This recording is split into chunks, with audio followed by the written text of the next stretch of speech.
Nick Rushworth here on set, talking the international papers. You're starting off Syria, aren't you, including events in Russia, sort of retaliating or answering, if you like, to what's happening there. Hi to you, Stuart, and hi to everybody. Yes, that article is in the Russian paper Izvestia. President Bashar al-Assad of Syria has given an interview to that paper in which he is defiant, saying that Syria is a sovereign nation. It will fight terrorism. Those fighting him, he says, are a small number of outlaws and people who've adopted al-Qaeda doctrine. On the alleged use of chemical weapons, he tells Izvestia that, and I quote, "There is not a body in the world, let alone a superpower, Stuart, that makes an accusation and then goes about collecting evidence to prove its point."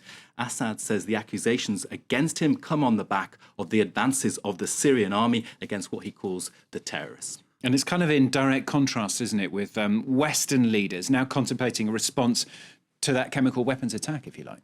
Well, I don't normally choose a tabloid to cover these kind of very tense and difficult stories, but I did choose this, the Daily Mail, which has got that headline there, how the West could smash Assad's arsenal, with details about a possible attack. The Daily Mail is saying that the option for the top brass in any strikes would be targeted strikes to limit the use of chemical weapons on Assad's part. The paper, something that struck me in that piece, is actually citing reports that the 155th Brigade, Stuart, of the 4th Armoured Division of the Syrian army is believed to be responsible for last week's chemical attack. And now that division is led by Maher Assad, who is Bashar al-Assad's brother.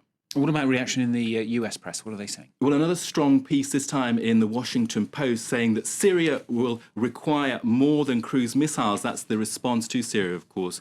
Now, the quote there that is in the top of that piece, "Air power is an unusually seductive form of military strength because, like modern courtship, it appears to offer gratification without commitment." The message in this piece is that Obama has boxed himself good and proper here with this problem.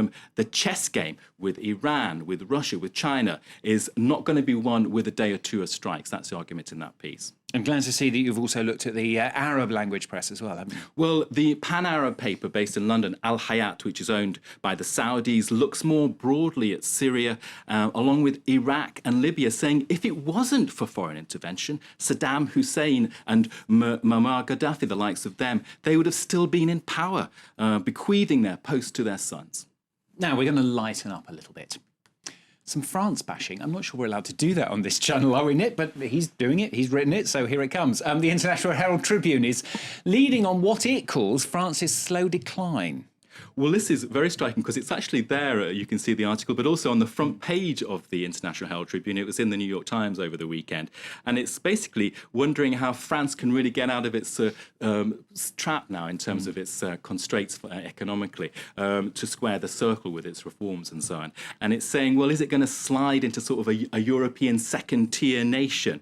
Now, yes, it's the 5th largest economy in the world. And yes, everyone still goes to the beach. Sure. And I read that piece saying, the quote that stood out to me for me there, actually, Stuart, was the French, they get 5 or 6 holidays, 5 or 6 weeks of holiday in the summer. You know, how to make any American envious. Of course, the whole issue about globalization, the fiscal attacks on France, that whole question of the French social model, will it last? And I reckon it will, as will the beach model, Stuart. I've just had 3 weeks off myself, so I'm making no comment. It wasn't 5 or 6 weeks, though.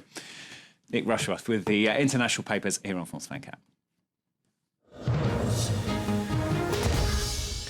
That's all the latest news and very latest events, of course, from around the world coming up for you very shortly. Do stay with us if you can.